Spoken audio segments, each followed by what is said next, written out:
Good afternoon and welcome back to the Polity. If you're just joining us, you've not missed too much. We just got to the segment where we get to bring our guest analysts, of course, to analyze most of what is happening on the Polity right now. And to my right is Ejiro Unuata, a political commentator. Welcome to the studio. Thank you very much. And then to my left is not a new face, Abdulazeez Abubakar, Chairman APC Youth Stakeholders Forum. But before we move on, safe to say congratulations to him, Abdulazeez. Thank you, and congratulations to you. Well, congratulations. I've been saying it since the happy new president to everybody in Nigeria right now. But then let's take a detour from that and let's talk about party politics a bit, still on the State of the Nation.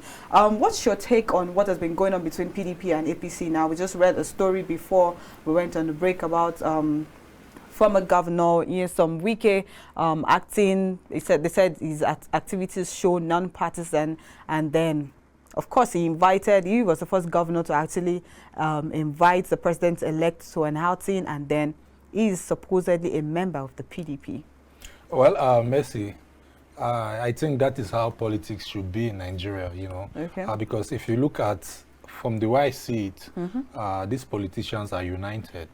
It's just the followers that are not united, you know. Okay. And this is a very friendly way of playing politics, you know. He has invited so many of these persons from the other side to commission projects, which is not bad. I think there's nothing wrong with that. If the PDP feel they have anything against Wike, they should suspend him. All right, I don't think he has done anything. But don't you think he was doing that to spite them, obviously, to say, oh, apart from the fact that there was the issue of the G5 governors during the election, and then he made sure to he made friends with people of the opposite party, not even behind the scene, openly. Don't you think this was to spite the PDP?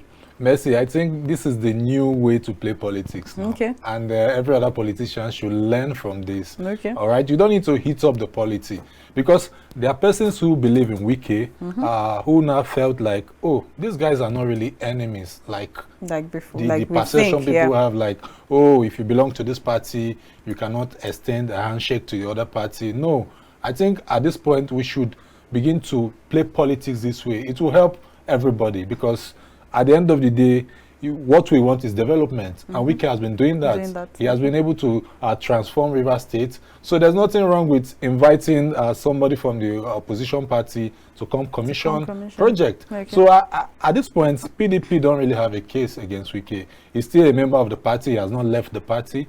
He has not at any time say, I'm going to leave this party. No, he's there, and he has been there. I mean, he's even one of the politicians that have been in PDP since 1998. They should give it to him. Okay. Do you agree about this, Abdulazeez? Yes.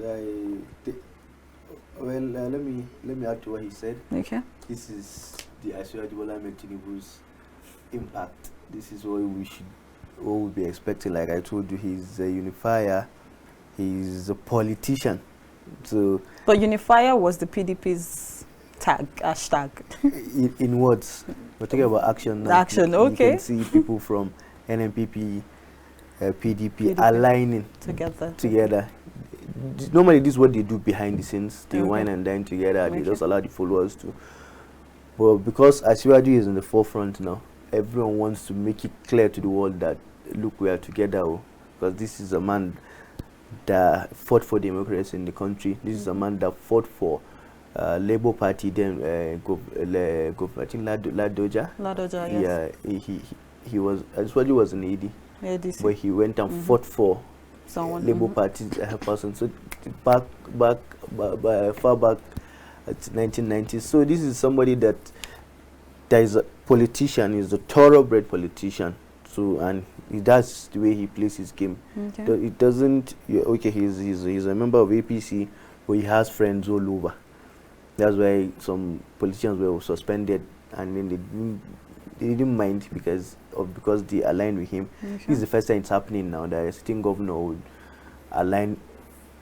Exactly, because I was going to come to the fact that a sitting governor aligning with the president of another party, given that his own party is currently in court. We read today that as of this morning, I'm sure they're in court right now because the court proceeding starts by 2 p.m. His party, that's People's Democratic Party, submitted 11 exhibits to the courts. And then you are openly supporting the other party that your party is fighting against. Yeah, is that not anti-partisan? I don't. When you ask Wike will tell you putting the country first. That's what he said. So basically, that's what they are doing. He's not the only one. The likes of Ben Bruce came out. He was a PDP senator. He was a PDP chieftain. Came out to publicly congratulate. But of course, you can't compare the whole Ben Bruce as and Wike. That's even, like not relative. Okay, even the PDP spokesperson, then Boala came out to no, but you know, Boala still has a case in court with APC and say they are owing him certain amount of money. So he's but he's a PDP member. He's also a spokesperson of the PDP candidate. What if he's just trying to buy into, you people are owing me money, let me lick the feet? But it's beyond that, actually. They're owing him how much? And he went to court just how many months ago? Yeah, that's the party, not Asiwaju Bola Ahmed Tinubu. Asiwaju Bola Ahmed Tinubu is a member of the party, whether we like it or not. Impact. Okay. This is what President Bola Ahmed Tinubu brings to the table. Okay. That even people in the opposition don't hate him.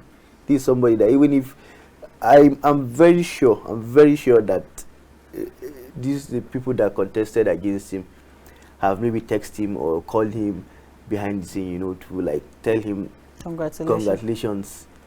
But all people are doing basically because like it's just optics, because you cannot be bringing cases that had already been treated decades ago, come and say you want to start treating it now again, all those things. So they are just trying to, I don't know, lawyers must, should I say? I like the fact that you said lawyers. Now let's take it to the court verdict.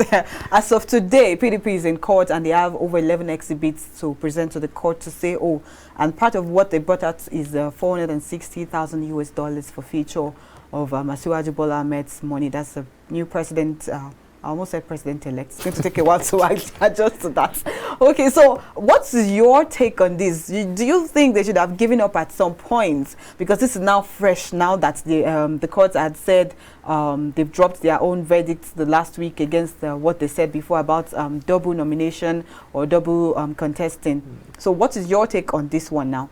Well, we must understand that people have a right to seek redress, okay. And it's their right. They should really go to the court and fight it to the last. Okay. All right. At this point, we should watch out for the courts and see what evidence they are able to put forth for the courts to act upon. Because Nigerians are really looking up to the courts to see what they will be able to do with this case. But courts deals with fact and evidence. So at the end of the day, Nigerians should just relax. For me, I think we now have a president, irrespective of what judgment the court is going to put up. We should be able to support, for the betterment of our country. Because that's why I said in a different platform that I would have preferred we deal with these court issues even before the inauguration, so that we don't have to do this back and forth situation. But now, since we have a president, we should be looking forward to supporting and bringing forth ideas that will help our country, because at the end of the day, this whole issue is all about the country. We want a better country. All right, so for now, until the court say otherwise, we have a president. Okay, all right. Until the court says otherwise, we have a president. I'd like to announce to our viewers that because of the type of conversation we're having, our phone lines are open to take calls and, of course, for you to join in on the conversation. Let's take the first caller for today. Hello, good afternoon. Hello, good afternoon. Is this Sandra? Okay, we'd lost that call. Would like you to call in on the Polity to join in on the conversation. And now let's talk about the fuel subsidy removal that has been on the case. And like most persons have said, they've started counting. And let me use the general term, the shege banza, whatever everybody has been saying right now. And if you are in Nigeria right now, you'd agree with me that everybody has been on queue. Immediately, the president has come out to announce that fuel subsidy is gone. I'm using his own words directly. But I'd like to ask my guests to my left, Abdulazeez, do you think coming out to make that statement was the best decision? Yeah, it's actually it's not even a reminder, because if you listen to the speech, he made mention that 2023 budget doesn't have a provision for fuel subsidy. So it's just reminding Nigerians that, okay, this thing will end today. or tomorrow. Okay. Let it not be as if it will get you off guard. You know, we Nigerians, should I say, yeah, we Nigerians, we easily forget things. Okay. Subsidy was removed about 6 months ago. 6 months ago. But they made provision for 6 months, yeah. Exactly. So it's just a reminder that, okay, this will take effect ASAP, very soon. So let us be expecting it. And all presidential candidates, all of them, have all agreed that, look, subsidy has to be removed because it's time. So okay, please hold that thought. Let's quickly take this call. Hello, good afternoon. Okay, we lost it. Please continue. And so it's not anything personal. It's not anything that has to do with APC. It's something that has to do with development of the whole country. That's our beloved country, Nigeria.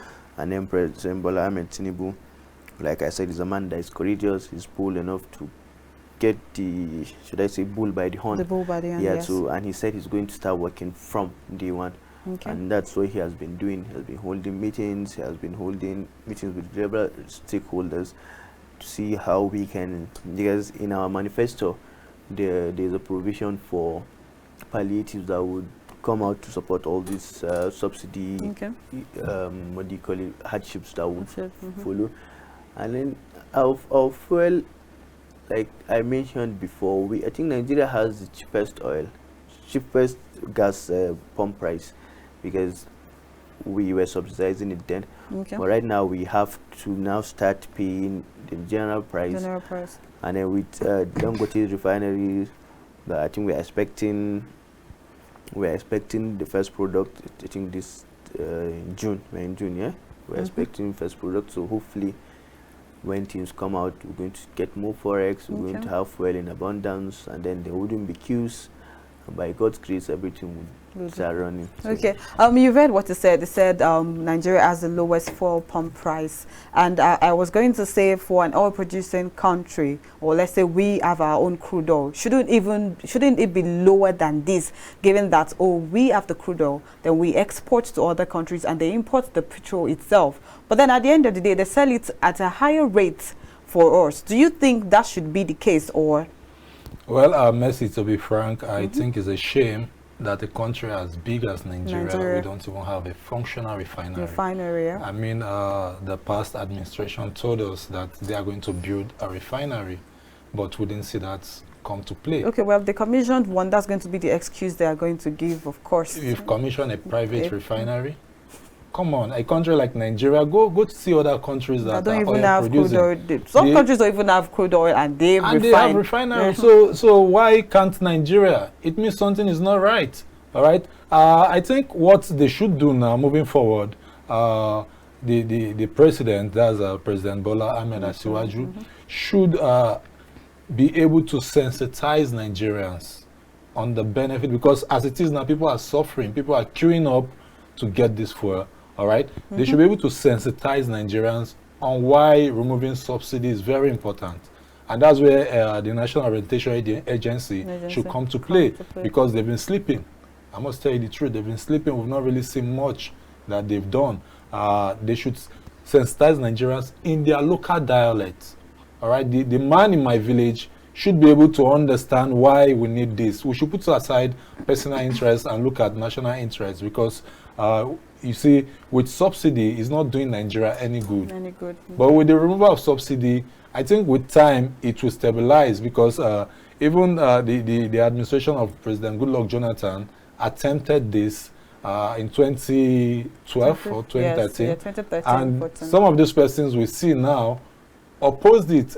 For me, I think they should even apologize to that man. They should gather themselves and apologize to him, because he would have done this, would have suffered this once and for all, and by now would have been talking of something else. All right. When you remove subsidy, the money can be used for something else. Okay. All right, like for healthcare, education, and other sectors. All right, it would have been used to stabilize our economy. But now, in the past 7 years, they've spent like, is it 12 trillion on subsidy? And you see, it's not right. We need to look at how to really be able to manage our economy with the situation we find ourselves now. I think, and this is the right step. But what are they putting on ground to help Nigerians? Because if you look at it, it's either you increase the salaries of workers, or you're able to, we were told that the administration of the past administration, we collected, I think, $800 million dollars for this.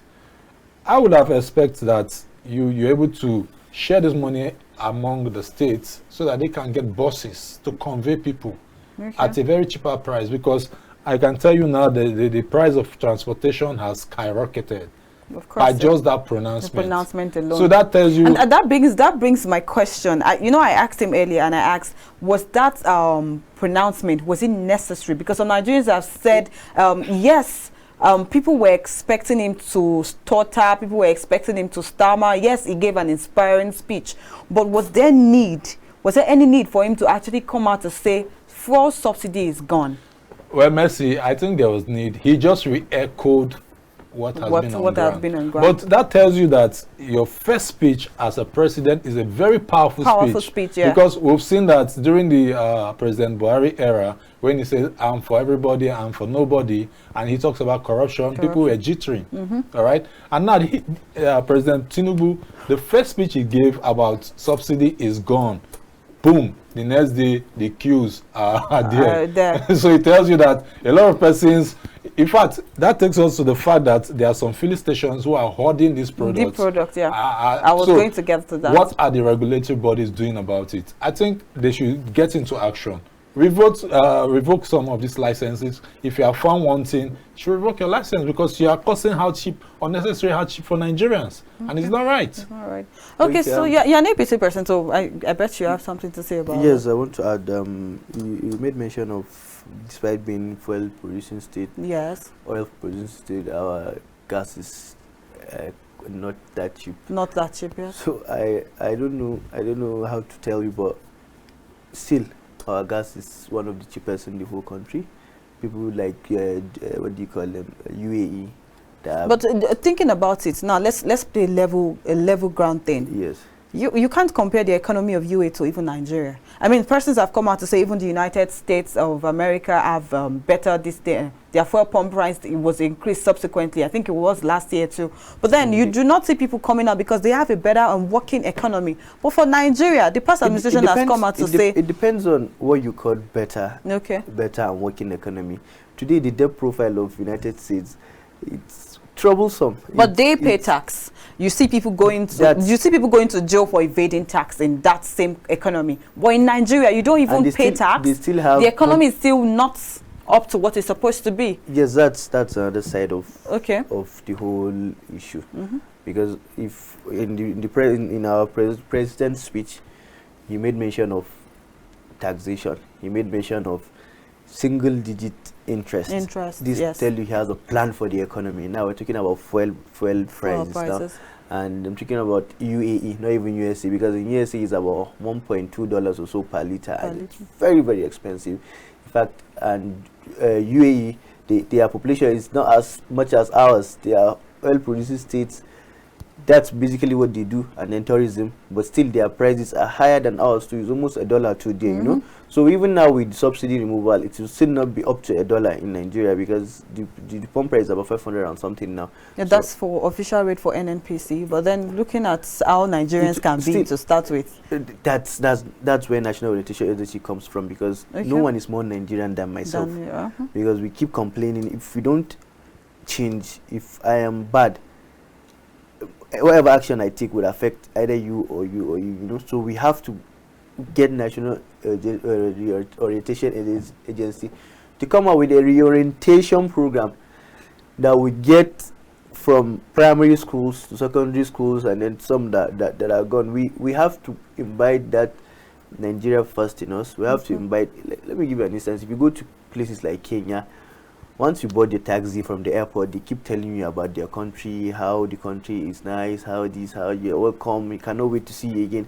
When you come to Nigeria, your first point taxi man will start telling you, oh God, this country. Even getting to the taxi man is fine. To start from them asking you for money from the other exactly, organically for us, you know, that sends a bad image of our country. So we need to start getting things right from ourselves before we even get to the government. And I can assure you, as well, Bola Tinubu has a plan, and already would start seeing these things pan out. Okay. And very soon, all this issue of taxation, all this issue of high rates of interest and what have you will come down, because he's working with CBN, like he mentioned, and also to even see how we can get a single rate for our dollar. Yeah, unified exchange rate. You mentioned that. So this is somebody that has already been planning, and like I said yesterday, they had closed door meeting with the CBN governor and the stakeholders. Okay. So I'm expecting some appointments today. Okay. Today, tomorrow. But even the previous appointments, some persons like Dele Alake has come out to actually refute and say they've not been appointed. So it looks like everybody, there has to be an official. I feel like there's an issue with communication. Yes, because so Dele Alake was appointed as a spokesman, and he has come out to actually debunk to say he is not a spokesman. So I think that is one issue that Asiwaju need to tackle. Yes. In the previous administration. They had a very bad communication strategy. Yeah. Because their kind of communication is like we against them.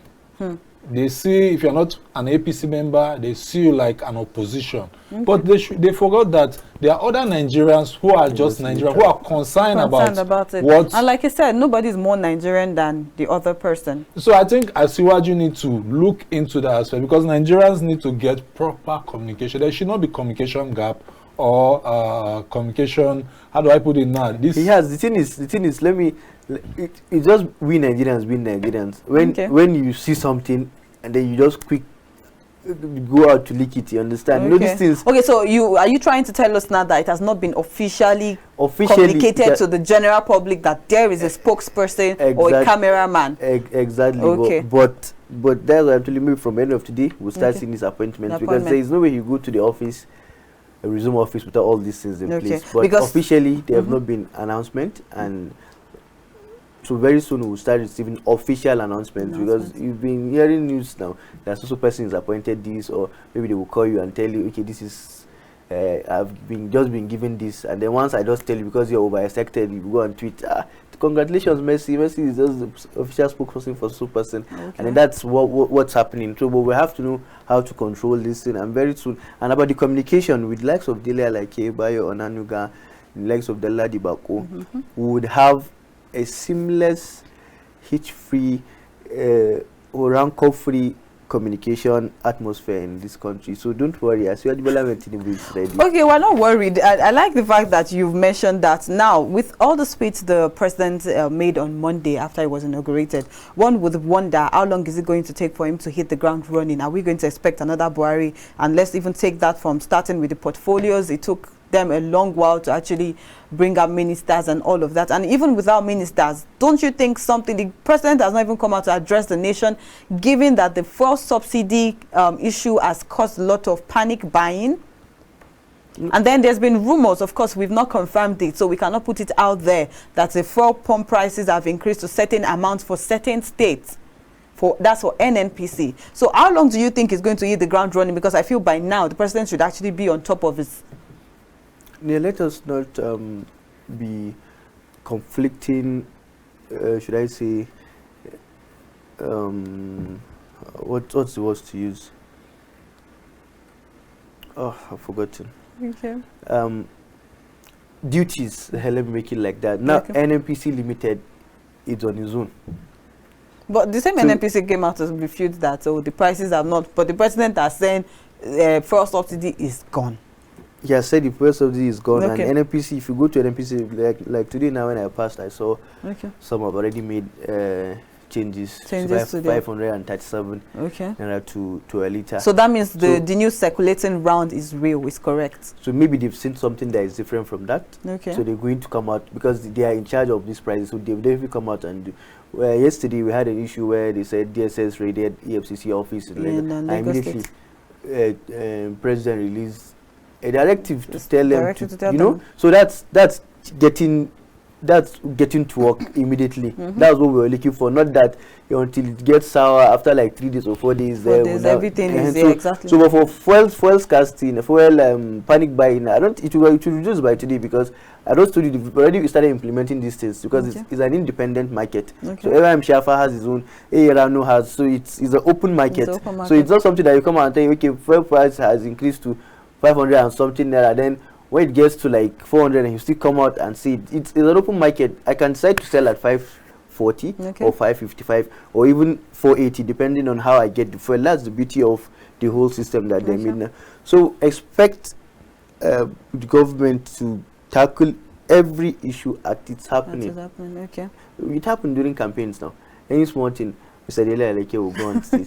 Let's get away from that. Something exciting the president said during the after the inauguration rather was a full range of domestic manufacturing. I mean, who wouldn't be excited about that, given that Nigeria imports basically every and anything? What is your general overview about this? Like he said, I want to align myself with what he said. President Asiwaju is a very experienced politician. And he's a Democrat. I believe, personally, I believe he will perform a little bit better than the previous administration. What you say, a little bit? Yes, I don't want to give him... Is it the renewed hope that comes with a little bit? Oh, that's another aspect. The renewed hope is just a slogan to me, just like they came with change. And we never interrogated what kind of change. But today... change is change. Yes, we say change is change. That's why the former president can say, I have delivered on my campaign promises, because you never asked him what kind of change. So to him, he felt he has really delivered. Change is relative to what he delivered. So when you talk about renewed hope, we should interrogate this hope. We should know what kind of renewed hope are you coming with. But like I said, he's a very experienced politician, and I don't see him taking that long, up to 6 months before he roll out the list of his minister. And I believe take it to the bank. Take it to the bank. By I believe this is a man who has been planning for more than 30 years to become the president of this country. So now it is time to show off what he has. Opportunity meets preparedness. Yes. So now we want to see that thing you've been planning for more than 30 years. I look forward to seeing him really giving his best. But he should be careful of sycophants. You know, he should not surround himself with sycophants, people who will not really give him the true situation of what is happening. Because if former President Muhammadu Buhari could say, I left Nigeria better than the way I met it in 2015. So what do you expect? It means that some persons are not really giving him the true situation on ground. But I believe, you see, like every other former president, it is when they leave office, they'll not tell you, they'll write a book on how to govern Nigeria effectively. All right. So now I believe he will know the true situation of Nigeria now that he's out of office. So I think Asiwaju should make effort to really put his ears on ground. He's a man that has really invested on human development. He has a lot of persons across everywhere you can think of. So at the end of the day, I believe they should be able to give him the true situation of what is on ground. Okay, I like the fact that you've mentioned that. So what is your own take on renewed hope? I mean, you're an APC member. What should we expect from the renewed hope? Are we expecting something relative to change like the previous administration gave us? I mean, they said change. We didn't care to ask what kind of change it was. And then here we are. But then if you ask anybody, they'll still say, yes, they delivered on infrastructures. But then I had a guest on Monday, and I remember vividly he mentioned something about rating the past administration. Even in that said infrastructure, it would still rate them a 3/10, given that yes, they were able to build certain railway stations, but then there was no provision for maintenance of all of these infrastructures. So now, are we looking at renewed hope? Is it going to be an extension of the change that we had for Buhari? Okay, let me first. I don't know who the guest was yesterday, but when the president said he left the country better than he met it in 2015, maybe we should have asked questions where, in some aspects, definitely. The debt profile has increased. That's a whooping 71 points. I'm trying to get the figures here. when we took over, or when he took over, debt profile was about 60 point something billion dollars. Okay. And today he's leaving it at 20 something billion. So that's, let's say, if you're saying you want to do PDP and APC, we are still at PDP is a bit higher than us. Okay. In getting these loans. And when we got these loans, what did we do with it? We built the railways that he's talking about. Okay. We built roads, we built international airports. We bought fighter jets. We bought Apache helicopters. We equipped our armies, So what did they do with the money and what we did with the money? This is what we're talking about. And for infrastructure, there has never been any government since I know, or since I've read about, that has done so much in 8 years. Than I was in this studio when I asked the PDP person to tell me 100-kilometer stretch of road that PDP started and completed, and we don't. But today, the president last week commissioned Kaduna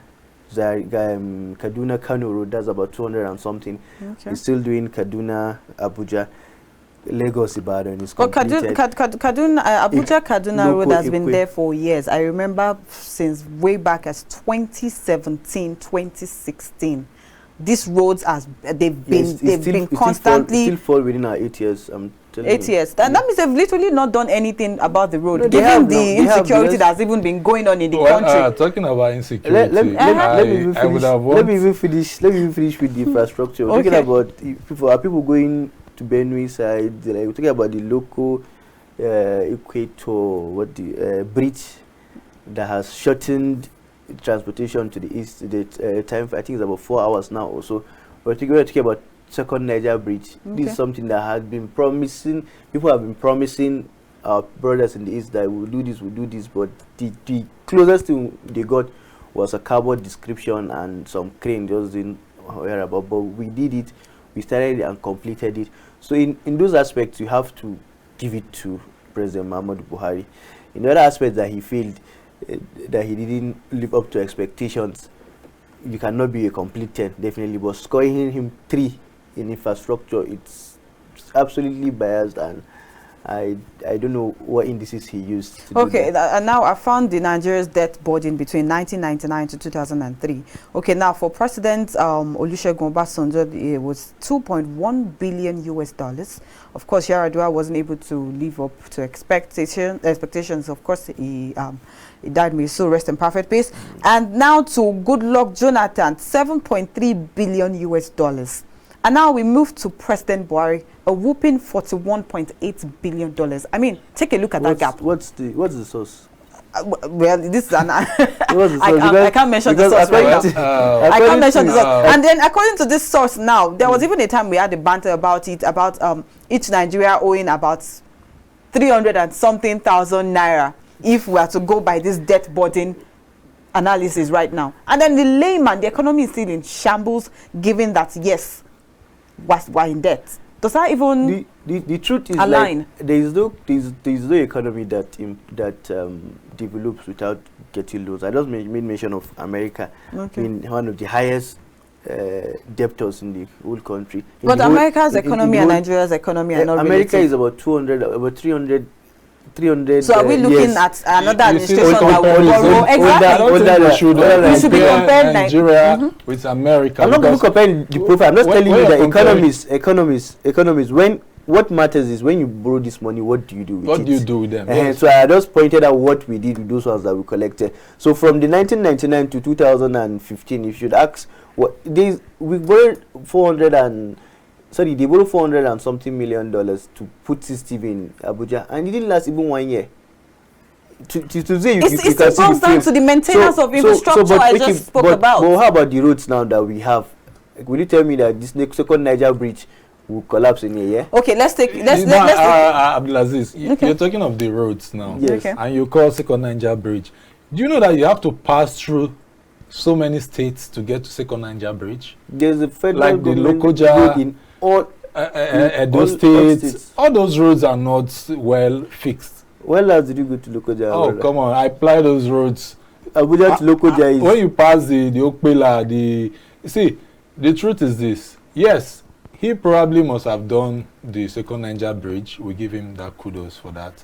But you see, in the area of security, you talked about getting jets, Tucano jets and all that. But you see, there's a report that over 63,000 persons died under his watch or his administration, whichever we want to put it. How do you account for that in a country that is not at war? Okay, I'm not trying to justify those figures, but I'm just telling you, in 2015, Nigeria was first country in global terrorism index rating because of terrorism, because of number of deaths and what have you that we still have those deaths now. Today we've gone down to 6th. That's what I want to tell you. So there's a progress. We are not in there. A situation where you have people being slaughtered, we are not arrested. We are not. No, I'm just telling you how we are not good now. But you know, like my president now said, there is from bad, from worse to bad, then from bad to good to better and to best. You understand? So it's a progress. From first, we are now down to 6th. We were having bomb blast all over Abuja then, but to an extent now, there isn't anything like that. Another menace that we're experiencing now is the kidnapping that at some point wanted to take the whole over country to the knees. But we've experienced, should I say, improved security now in that aspect, that the rate but has, you agree with me that reduced. every life is sacred, right? Yeah, I do. That's what I'm saying. I'm not just trying any. We had bomb blasts, like you said, in 2015, before he took over, and now it has stopped. Okay. And when those bombs go off, they kill people, right? Yes. We lost lives. That's correct. Now, last week or thereabouts, some persons were killed in, is it Jos? Yeah, Plateau. Yes. Yeah. Those lives are sacred. Yes. We keep having this thing reoccurring, and no arrest being made. So Asiwaju should look into this kind of things. He will. Because he will. These are the issues. Every life is sacred. If you fold your hands to say, oh, this is not my region, or these are not my people, it will get to you. Yes. So Nigeria, we should not allow Nigeria to get to that stage. Because one of the things they've accused the former president of is sectionalism. Sectionalism, okay. And he should look, you see, there's a whole lot he can learn from what has happened in the past. Because the moment Nigeria see that you've drifted from what we used to obtain, what it used to be, you are now setting your own path, they'll believe in you. Everything you say, they'll want to. Because what our appeal to Nigerians is, give him a chance. It's a fresh administration. We should give him a chance, because you cannot criticize a man based on what some other person have done. You give him a chance to see what he can do before you criticize him. For now, we can just put out our opinion and advice on how he should pilot the affairs of Nigeria. Okay. I like the fact that you guys have taken a detour and taken it to the insecurity, because I was going to touch up on that. And according to the Asiwaju's 7 agenda, I'm taking us back to pre-election period. He mentioned bolstering our security forces, redefining military doctrine and practice, secure national assets. Of course, he said he was going to secure our border and forests, integrate identity database, international collaboration, reforming the police. If you take all of this into one, 4 years is not going to be enough to actually do all of this. So where are we actually looking at right now that we need just one thing that would actually say hit the ground running? That is why it's an action plan. Okay. After his inauguration on Monday, he sat with these West African presidents to discuss all this that we're talking about, international cooperation to tackle definitely this insecurity and what have you. So we would have all these systems working concurrently. Okay. We don't say we'll just face this and leave this, because if you do that, you allow space for other elements to take over. So we're going to have all these things. We have the right brains, but just wait, just be patient. Okay, because if you are saying let's be patient, I'm still going to take us back to the previous administration. It's now a law that a president has to send list of his what do you call them? Ministers. Yes, within 2 months max. President Buhari signed it before he left. So okay, all right. Please let's quickly take this call. Hello, good afternoon. Hello, good Thank you for calling the Polity. Your name and where you're calling from. Yeah, hello. All right, good afternoon. All right, please join in on the conversation in 60 seconds. Okay. Well, what I just want to say is that Nigeria will just have, I don't know, but the president that we have today, I think we should give him a chance. Okay. The mere statement that subsidy regime is gone, you know, I don't see, to me as a person, I don't see anything in it to the point of what we can now see today, that the fuel price is now high. Okay. It's just that who we are. There is lot to take up. Okay. I think the network is quite bad here, so we're going to have to... Hello? Hello? We lost our call. Just continue what you were saying. Where was I? Okay, let me take you. Okay. Now, part of the problem we have in this country is that we don't have a national development plan. Okay. Yes, this administration comes, sets their own, The other starts to one level, the next one will come, bring their own. So we're just compiling a problem. I think there should be a legislature that gives us a blueprint, a national development plan. Let's say, okay, in the next 5, 6, 7 years, we want to have this, when it comes to power, we want to have this level of megawatts, you know, so whoever comes, work towards it. The all right. level of megawatts, You talked about, as President Asiwaju, talking about borders, securing the borders. That is, you see, Nigeria has a very porous border. It's a problem on its own. And when we were talking about fuel subsidy, we subsidize for even countries around us. They get to benefit more about the from because those countries than we Nigerians. Higher. So you know, as a businessman, you want to take your products where you can make profit. Okay. So I think that is the problem. If it means recruiting more personnel, more security personnel to man those borders, I think it will go a long way. But I believe he cannot do it alone. That's why when Abdulazeez talk about reorientating the mindset, we really need to reorientate the way we think about Nigeria. Everybody is a thing for all, not just, we should do away with this, oh, it's APC, it's their government. No, it's our Nigeria.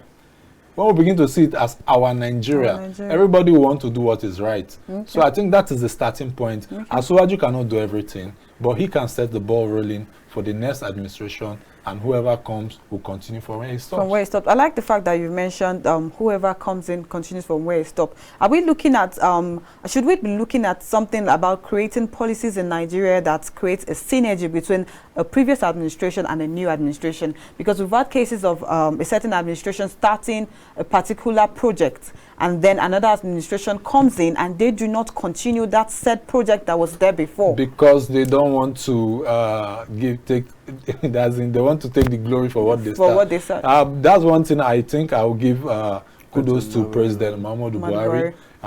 President Goodluck Jonathan started the railway.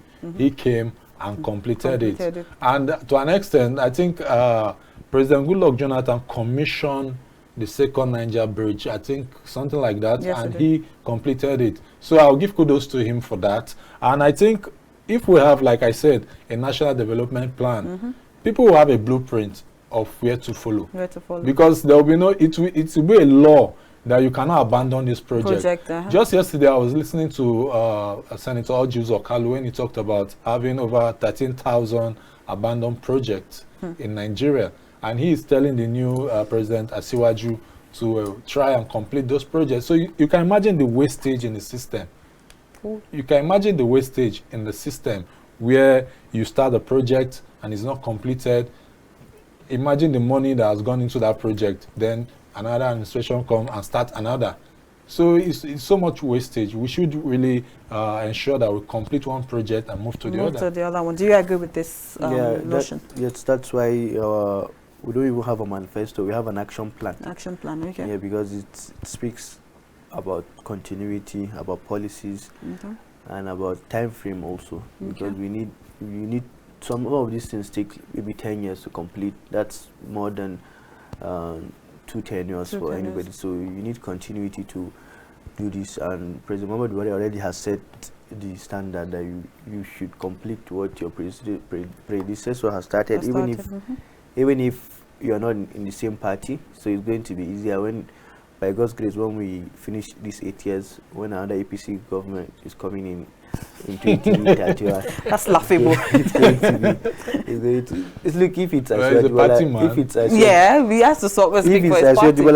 I have no doubt that when he's going, Nigerians would even say, please just give us all who will take over from you next year, because we cannot give you third term. We hope there is not going to be a case of good luck Jonathan, where he told Nigerians that you guys are going to you guys would actually miss me, and now we do actually miss him, and let's hope that wouldn't happen. Well, thank you so much for joining us on the program today, Mr. Ejiro. It's been an insightful time with you, and thank you, Abdulazeez. I'm sure we'll get to see you one more time, or subsequently, of course. Thank you for joining us on the program today. Thank you for having me. Thank you, viewers at home. And this is where we come to the end of the Polity for today. You've heard our guest analysts about what they have to say about the state of the nation. And I'll implore you to join us tomorrow, still by 2 p.m. for more updates on what is happening on the Polity. I remain Mercy Babajide. See you same time, same station tomorrow. Bye.